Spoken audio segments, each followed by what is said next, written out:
أهلا وسهلا يا رمضان شهر التوبة والغفران مرحبا بك رمضان. بسم اللہ الرحمن الرحیم. سورۃ الملک. اس صورت کے بارے میں نبی کریم صلی اللہ علیہ وسلم نے فرمایا، ایک صورت ایسی ہے کہ جس کی 30 آیات ہیں اور اس صورت نے اللہ کے سامنے جھگڑا کیا، بحث کی، حتیٰ کہ اس نے اپنے پڑھنے والے کو بخشوا لیا. یہ صورت ملک ایسی صورت ہے، یہ صحیح حدیث ہے. اور دوسری کہ نبی کریم صلی اللہ علیہ وسلم اس وقت تک نہیں سوتے تھے جب تک یہ سورۃ الملک پڑھ نہیں لیتے تھے. اس سورت کے شروع میں ہی بہت پیاری اللہ تعالیٰ نے یہ باتیں کی ہیں. بسم اللہ، شروع اللہ کے نام کے ساتھ، الرحمن جو بڑا مہربان، الرحیم نہایت رحم کرنے والا ہے. تبارک الذی بابرکت ہے وہ ذات، بیدہ الملک اس کے ہاتھ میں بادشاہت ہے، وہو علی کل شیء قدیر اور وہ ہر چیز پر قادر ہے. اللہ تعالیٰ کی ہر چیز میں برکت ہے. اللہ تعالیٰ نے جو بھی ہم اللہ تعالیٰ سے حلال رزق، اللہ نے کہا میں نے برکت داخل کی ہوئی ہے، برکت نازل کی ہوئی ہے. تو اللہ تعالیٰ کے ہاتھ میں برکت ہے. اب اس میں ایک وجود یہ آتا ہے کہ اللہ تعالیٰ کس طرح کے ہیں، کیسے ہیں، ہم نے نہیں دیکھا ہوا. اللہ تعالیٰ نے قرآن مجید میں نے کہا میں نور ہوں، میں نور سے بنا ہوں، نور من نور، ایک جو ہے نا ایک شیشے کے اندر نور ہے، نور کے اندر نور ہے. اب اللہ تعالیٰ نے کہا بہت سی جگہوں پہ پتہ چلتا ہے کہ اللہ تعالیٰ کے ہاتھ بھی ہیں، اللہ کے پاؤں بھی ہیں، اللہ کا چہرہ بھی ہے. تو یہ ہے کہ یہ سب کچھ ہم وہاں پہ جنت میں جا کے دیکھیں گے. دنیا کے اندر اللہ نے ہماری نگاہیں ایسی بنائی ہیں کہ جو ہم ان نگاہوں کے ساتھ ہم اللہ تعالیٰ کو نہیں دیکھ سکتے، حتیٰ کہ انبیاء بھی نہیں دیکھ سکتے. تو اب یہاں پہ اللہ تعالیٰ بتا رہے ہیں کہ بابرکت ہے وہ ذات، بیدہ الملک اس کے ہاتھ میں بادشاہت ہے، سارا اختیار ہے. ملک کے بہت سے معنی ہیں. ملک بادشاہت کو کہتی ہیں، ملکیت کو کہتی ہیں، کہ یہ سارے جو دنیا ہے، کائنات ہے، اس کا اختیار اللہ کے پاس ہے. ہمارے ہاں کچھ اختیار نہیں. ہاں اللہ نے صرف انسانوں کو 2 طرح کے اختیار دیے ہیں. ایک تو اختیار دیا ہے کہ تمہیں اللہ نے قرآن سنا دیا، انبیاء بھیج دیے، شیطان بھی ساتھ بھیج دیا، کہا کہ شیطان کے راستے میں چلے جاؤ گے تو ہم تمہیں آسانی سے لے کے جائیں گے، اگر تم رحمان کے راستے میں چلتے ہو تو ہم اس طرف بھی تمہیں آسانی سے لے کے جائیں گے. تو یعنی جس طرف انسان چلتا ہے اللہ نے اختیار دے دیا ہے. اللہ نے قرآن مجید میں بھی کہا ہے کہ ہم نے 2 راستے بتا کے، رہنمائی کر کے، سمجھا کے کہہ دیا جس طرف چلے جاؤ. تو کوئی رحمان کی طرف چلا جاتا ہے اور کوئی شیطان کی طرف چلا جاتا ہے. ایک تو یہ اختیار ہے. دوسرا اختیار جو ہمیں اللہ نے اٹھنے، بیٹھنے، چلنے پھرنے کا دیا ہے، لیکن اس میں بھی اگر اللہ کا حکم آ جائے تو کوئی انسان اپنی جگہ سے ہل نہیں سکتا. کوئی انسان اپنی جگہ سے کوئی ادھر سے ادھر نہیں ہو سکتا، اپنی ٹانگ کو نہیں اٹھا سکتا، اپنی مرضی نہیں کر سکتا. تو یہ اللہ تعالیٰ نے بتایا کہ ہر قسم کا اختیار جو ہے نا اللہ کے پاس ہے. بادشاہت اللہ کی ہے. جتنا بڑا مرضی بادشاہ ہو جائے، اتنے زیادہ ملکوں کا بادشاہ ہو جائے، لیکن اس کے اوپر بھی ایک بادشاہ ہے. جتنا مرضی ظالم جابر ہو جائے، اس کے اوپر ایک اختیار والا موجود ہے کہ جو اپنی مرضی کر سکتا ہے. تو یہاں پہ اللہ تعالیٰ نے ایک بہت بڑی اپنی ایک قدرت بتائی ہے. پھر آگے اللہ تعالیٰ نے اگلے حصے میں بتایا وَهُوَ عَلَىٰ كُلِّ شَيْءٍ قَدِيرٌ، کہ اللہ تعالیٰ ہر چیز پہ قادر ہے. ہر چیز جو ہوتا ہے نا، کلی شیء، ہر چیز جو ہم انسان نہیں کر سکتے، جو ایک بڑا بادشاہ بھی نہیں کر سکتا. آپ کو بتا دوں، یہ جو عام ہمارے بادشاہ ہیں نا، جو کرسیوں سے بھی لڑتے ہیں، وہ بادشاہ بھی اپنی مرضی نہیں کرتا. اس کے نیچے اتنے زیادہ مشیر ہوتے ہیں، اس کے سارے، کوئی کسی کے ساتھ اس نے بات ماننی ہوتی ہے، کوئی کسی کی اس نے کسی کے ہاتھ میں کچھ دیا ہوتا ہے، وہ ساری مشاورت کے ساتھ مل کے بادشاہ چلا رہا ہوتا ہے. لیکن اللہ تعالیٰ ایسا بادشاہ ہے کہ جس کو کسی کی مشاورت کی ضرورت نہیں. اللہ تعالیٰ کو کسی کی یعنی یہ سفارش کی ضرورت نہیں. اللہ تعالیٰ کو کسی کی یہ نہیں ضرورت کہ ہاں وہ ایسا کرے گا تو میں کروں گا، محتاجی نہیں ہے اللہ تعالیٰ کو. کہا وَهُوَ عَلَىٰ كُلِّ شَيْءٍ قدیر، اللہ تعالیٰ ہر چیز پر قادر ہے. ایک اور بات قدرت کی بتاتی ہوں.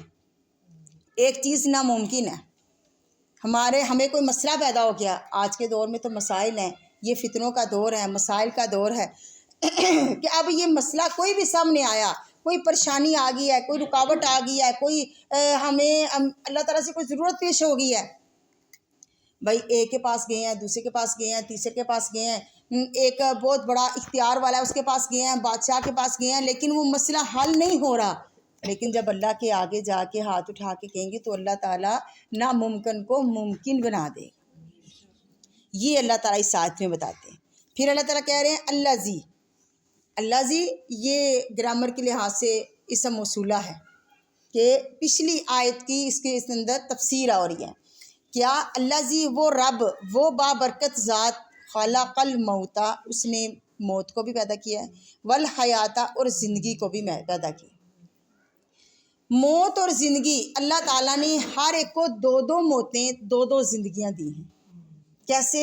جب اللہ تعالیٰ نے آدم علیہ السلام کو اپنے ہاتھ سے بنایا تھا، بنانے کے بعد اللہ نے ان کے اندر روح پھونکی، ان کو اٹھا کے بٹھایا، تو پھر کیا ہوا؟ ان کے دائیں اور بائیں ہاتھ پھیر کے قیامت تک آنے والے انسانوں کی روحوں کو پیدا کر دیا.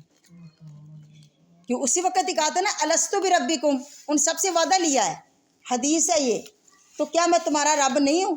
تو سب نے اس وقت کہا تھا کہ بلا کیوں نہیں، وربنا، اے ہمارے رب تم ہمارے رب ہو. پھر نبی صلی اللہ علیہ وسلم فرماتے ہیں کہ جو ادھر دنیا میں آ کے وہ کافر ہو جاتا ہے نا، وہ اس وعدے کی خلاف ورزی کر دیتا ہے، اور جو مسلمان ہوتا ہے وہ وعدے کی پاسداری کر لے. اس وقت پھر اللہ تعالیٰ نے سب کو موت دے دی تھی. وہ ایک زندگی موت ہے، یعنی موت ہوگی سب کی. لیکن اب جب دنیا میں آئے تو ایک زندگی دے دی، پھر جب وہ فوت ہوگا تو پھر وہ موت ہوگی. لیکن ان سب زندگیوں میں جو اصل زندگی ہے نا، وہ آگے آنے والی زندگی ہے. تھوڑی سی یہ سوچنا ہے. اللہ تعالیٰ نے موت بنائی، اللہ نے زندگی بنائی. کوئی کسی کو نہیں مار سکتا. نمرود نے کہا تھا نا میں تو مار سکتا ہوں. جب سامنے گئے حضرت وہ ابراہیم علیہ السلام، انہوں نے کہا میرا رب یہ ہے وہ ہے، یعنی اپنی پہچان کروائی کہ زندہ کرتا ہے اور مارتا ہے. تو اس نے کیا کیا؟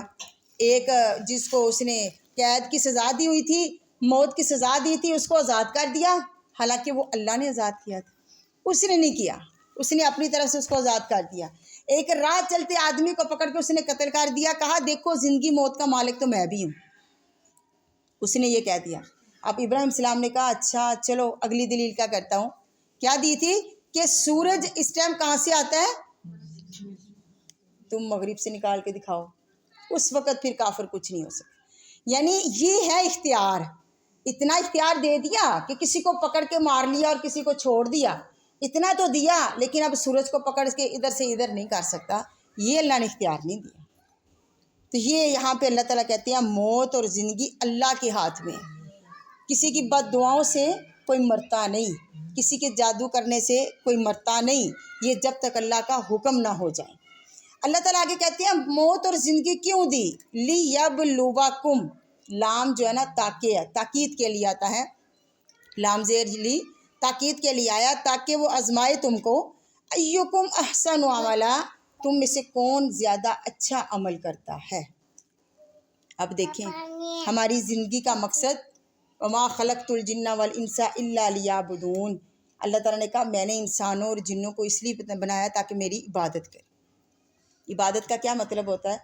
کہ جو اللہ نے حکم دیا اس کے اوپر عمل کرنا، اور جس سے منع کیا اس سے رک جانا، اس کو عبادت کہتے ہیں. تو اب یہاں پہ اللہ تعالیٰ کیا کہہ رہے ہیں؟ لیبلوکم ایکم احسن عملا، کہ اللہ تعالیٰ دیکھیں کہ تم میں اچھا عمل کون کرتا ہے.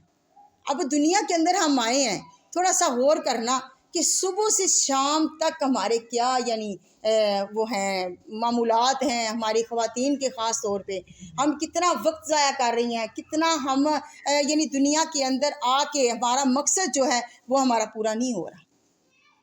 دیکھیں بھلا کہ اللہ تعالیٰ نے تو دیکھنا ہے ہم میں سے نیکی کون کر رہا ہے، نمازیں کون پڑھ رہا ہے، روزے کون رکھ رہا ہے، اور ہمارا یہ نامہ اعمال لکھا جا رہا ہے۔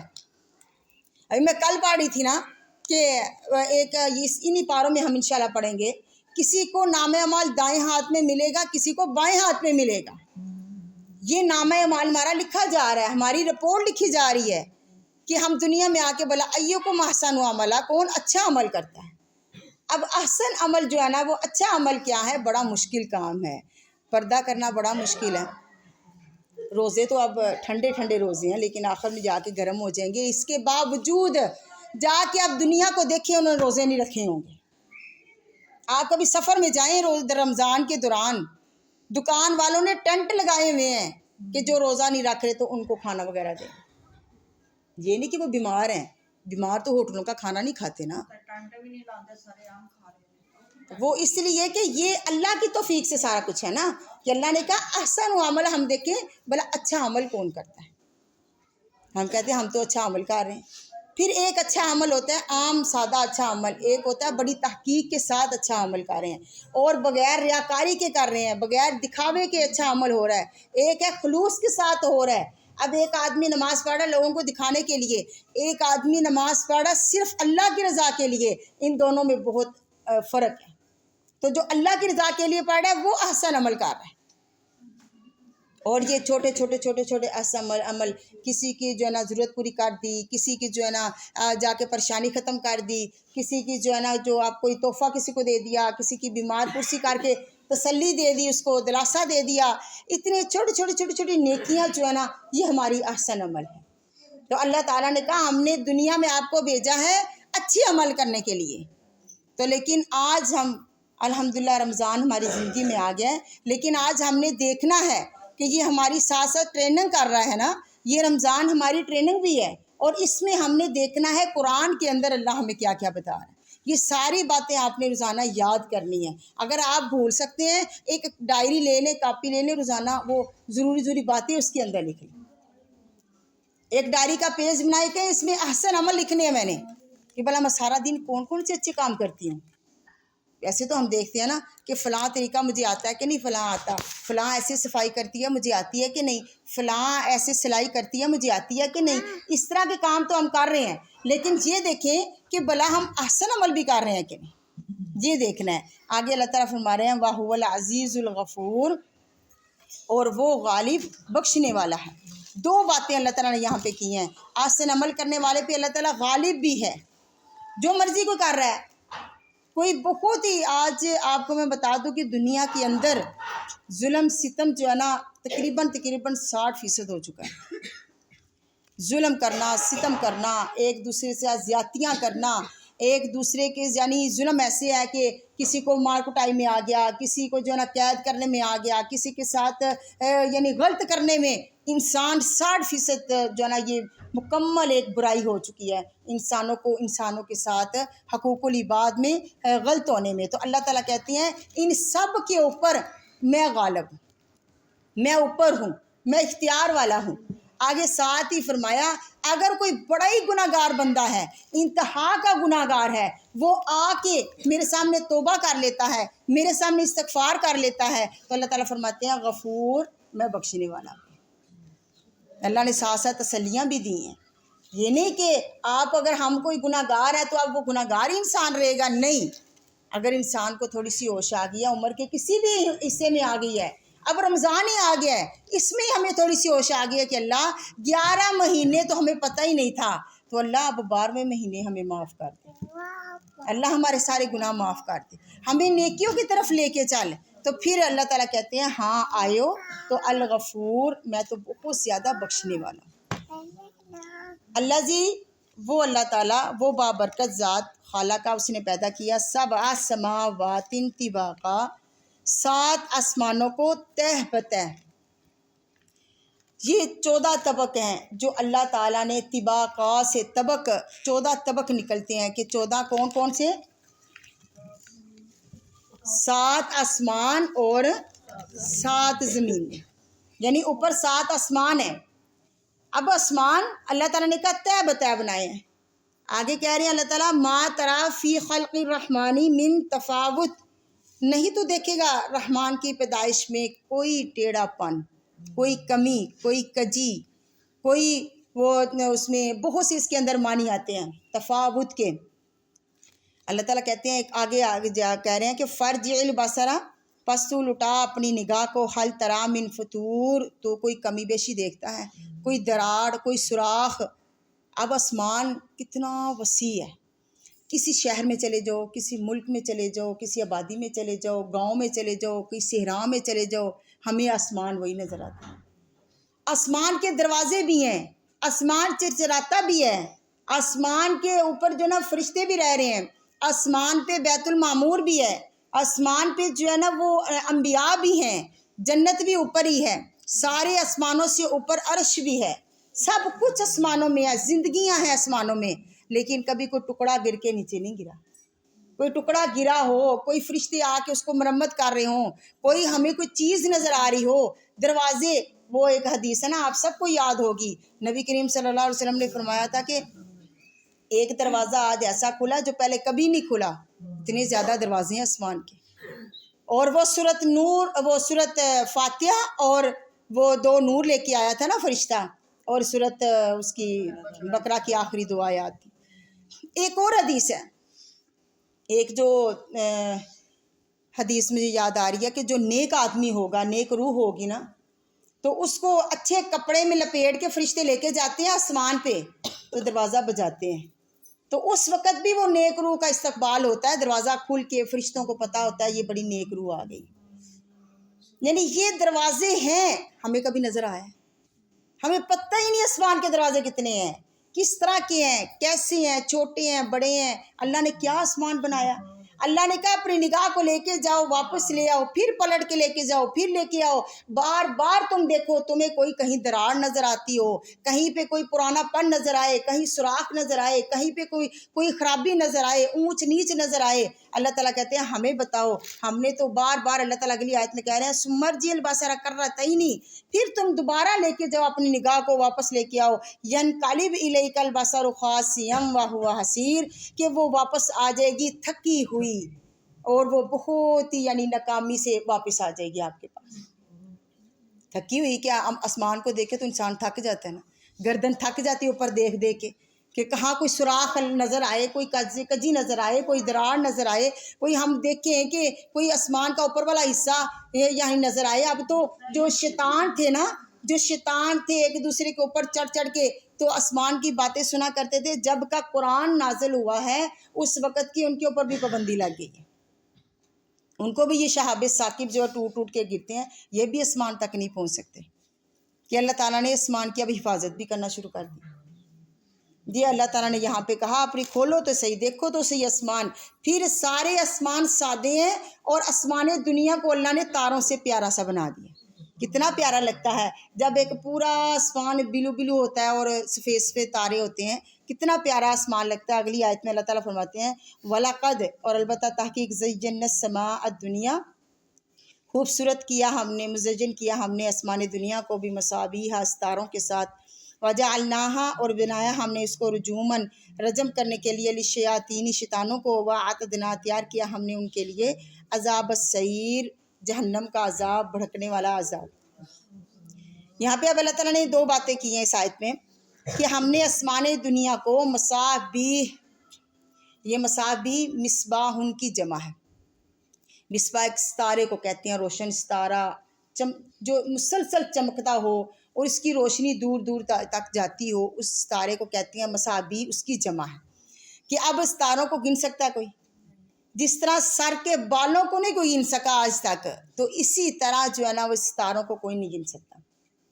اور پھر ستارے وہ جو مسافروں کو راہ دکھاتے ہیں، ٹھیک ہے، ایک تو ہے نا ان کی عبادت کرنا، وہ تو شرک ہے، وہ تو کفر ہے، کیونکہ زیادہ تر 2 طرح کے لوگ ہیں جو اس کی عبادت کرتے ہیں ستاروں کی۔